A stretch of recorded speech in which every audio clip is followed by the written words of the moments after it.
sa unang distrito ng Batangas, sa mga mamamayang lumalaban ng patas sa buhay, at sa ating mga kaibigan na vloggers na naririto. Minamahal kong mga kababayan, nakikita natin ang pagsama-sama ng bawat isa sa isang mitin, at ang mitin ito ay paalisin si Executive Secretary Ralph Recto. Paalisin! Mga minamahal kong kababayan, ang sinasabi ng batas ayon sa Section 1, Article 9 of 1987 Constitution, public office is a public trust. Mga minamahal kong kababayan, ito ay batas na dapat ipatupad sa buong Pilipinas. Ngunit ang ating gobyerno ay pinamumuka sa taong bayan na ang value-added tax ay kanilang ginagamit para sa pansariling kabuhayan. At ang number 1 na pasimuno nito, walang iba kundi si Executive Secretary Ralph Recto. Kaya ikaw, Executive Secretary Ralph Recto, bumaba ka na sa pwesto dahil ayon ang panawagan ng taong bayan. Pababalik si Recto! Pababalik! Minamahal kong mga kababayan, alam kong naririnig niyo ang aking tinig. Sa lahat ng mga nunood at sa lahat ng naririto, ang panawagang ito ay hindi lamang panawagan ng mga taong naririto at sumusuporta sa amin, sa bawat isang naririto. Kami, sa unang distrito ng Batangas, ay nagpapasalamat dahil merong isang congressman na naglulumindig at ipinaglalaban ang karapatan ng bawat Pilipino.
Mapagkamalang hapon po sa ating lahat.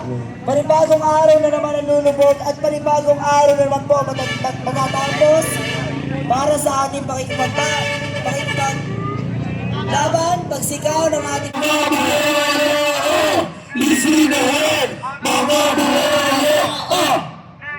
Isang magandang hapon po sa ating lahat. Kami po ng mga tigaunang distrito ay nagparito sa Kamaynilan upang tutulan ang patuloy na pagtaas ng VAT na siyang nagpapahirap sa sambayanang Pilipino. Ang panawagan po ng mga Batanggenyo sa Kongreso at Gobyerno ay pababain si Executive Secretary Ralph Recto. Pababain! siyang pangunahing pumipigil upang mapababa ang VAT, mapataas ang sahod ng mga manggagawa na siyang lumalaban ng patas sa araw-araw para sa kanilang pamilya. Ang aming panawagan sa gobyerno, kayo ay itinatag upang magserbisyo publiko, hindi ho para maging negosyo ninyo. Ang aming pong panawagan na mga tigaunang distrito ay sana'y dinggin ng gobyerno hanggat hindi ninyo ibinibigay ang hinihiling at isinusulong ng mga tigaunang distrito. Ang Liwasan Bonifacio, hindi namin lilisanin. Hanggat may boses at lakas kami, hindi namin alintana ang pagod, puyat para lamang makamit ang aming minimithing tagumpay para sa sambayan ng Pilipino. Mabuhay ang Pilipino! Ang prinsipyo po at ang pagiging pusong Pilipino naming mga Batanggenyo ay ipaparating namin sa gobyerno at kongreso para sila'y mamulat, magising na dapat ang taong bayan ay kanilang pinaglilingkuran, hindi ho ninanakawan. Mabuhay ang unang distrito! Buhay! Hanggat nandito kami sa Kamaynilaan, mga Batanggenyo, ang magiging boses ng bawat isang Pilipino para ipaglaban ang karapatan ng bawat isang mamayang Pilipino. Mabuhay ang mga Pilipino! Mabuhay! Mabuhay si Congressman Leandro Ligarda Libesque! Mabuhay! Mabuhay! Ingay na lumalaban para sa mga karapatan natin. Kami po ay narito muli sa harapan ng Liwasan Bonifacio upang ipagsigawan ang aming mga salubin at iparating sa mga tutulog na kongreso. Kami po, pasalamat din po ako sa lahat ng nakisa at iniwan ang kanilang mga tahanan at pamilya para lang ipaglaban kung ano ang nararapat at dapat. Ibigay ang karapatan! Ibigay! Magmula sa Luzon, Visayas at Mindanao at sa mga nakakarinig at nakakapanood ng aming boses. Hindi po kami aalis dito sa Kamaynilaan hanggat hindi namin nakakaptad ang aming pinaglalaban. Halos 32 araw na po kaming nandito. Halos ginagawa na naming tahanan ang Liwasan Bonifacio. Hindi namin nalintana ang pagod, puyat at init na aming dinaranas sa araw-araw na pagsigaw sa harapan ng Liwasan Bonifacio.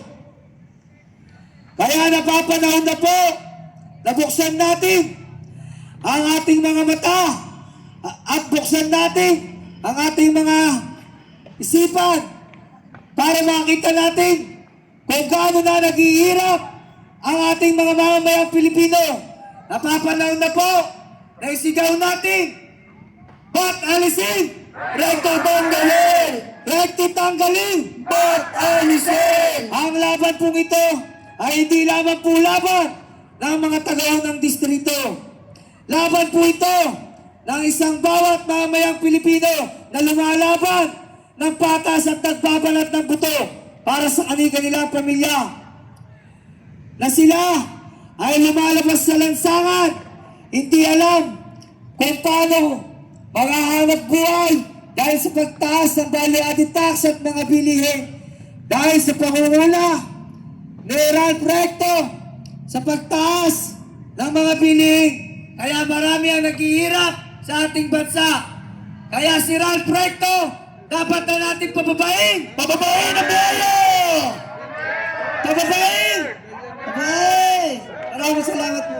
Ikulong na yan, mga kurangot! Ikulong na yan, mga kurangot! Ikulong na yan, mga kurangot! Dito sa Liwasan Bonifacio, na nakakarinig ng aming tinig. Kami po na taga-unang distrito ay 32 days na dito sa Liwasan at aming pinapahayag ang aming naibaba ang value-added tax at iba pang presyo ng bilihin dahil maraming Pilipino ang naapektuhan. Hindi lamang po mga taga-unang distrito, kung hindi ang bawat mamamayang Pilipino. Kaya po panawagang ito ay hindi lamang po para sa aming mga sarili. Ito po ay para sa ating pamilya, para sa buong bansa. Kaya po tayo ay magkaisa. Iparating natin sa pamahalaan ng ating panawagan hanggang sa tayo po ay bigyan nila ng aksyon. At huwag po tayo tumigil hanggat hindi po nila napapakinggan ang tinig nating mga Pilipino. Maraming salamat po. Recto tanggalin! Ba't alisin? Ba't alisin? Recto tanggalin! Recto tanggalin! Ba't alisin? Ba't alisin? Recto tanggalin! Presyo ng langis! Ibaba! Ibaba! Ibaba! Ibaba! Presyo ng langis! Ay, deregulation lang! Ibasura! Ibasura! Ay, deregulation lang! Saudi taas! Presyo ibaba! Presyo ibaba! Saudi taas! Karapatan ng mamamayan! Ipaglaban! Ipaglaban! Karapatan ng mamamayan! Iba't pahirap sa bayan!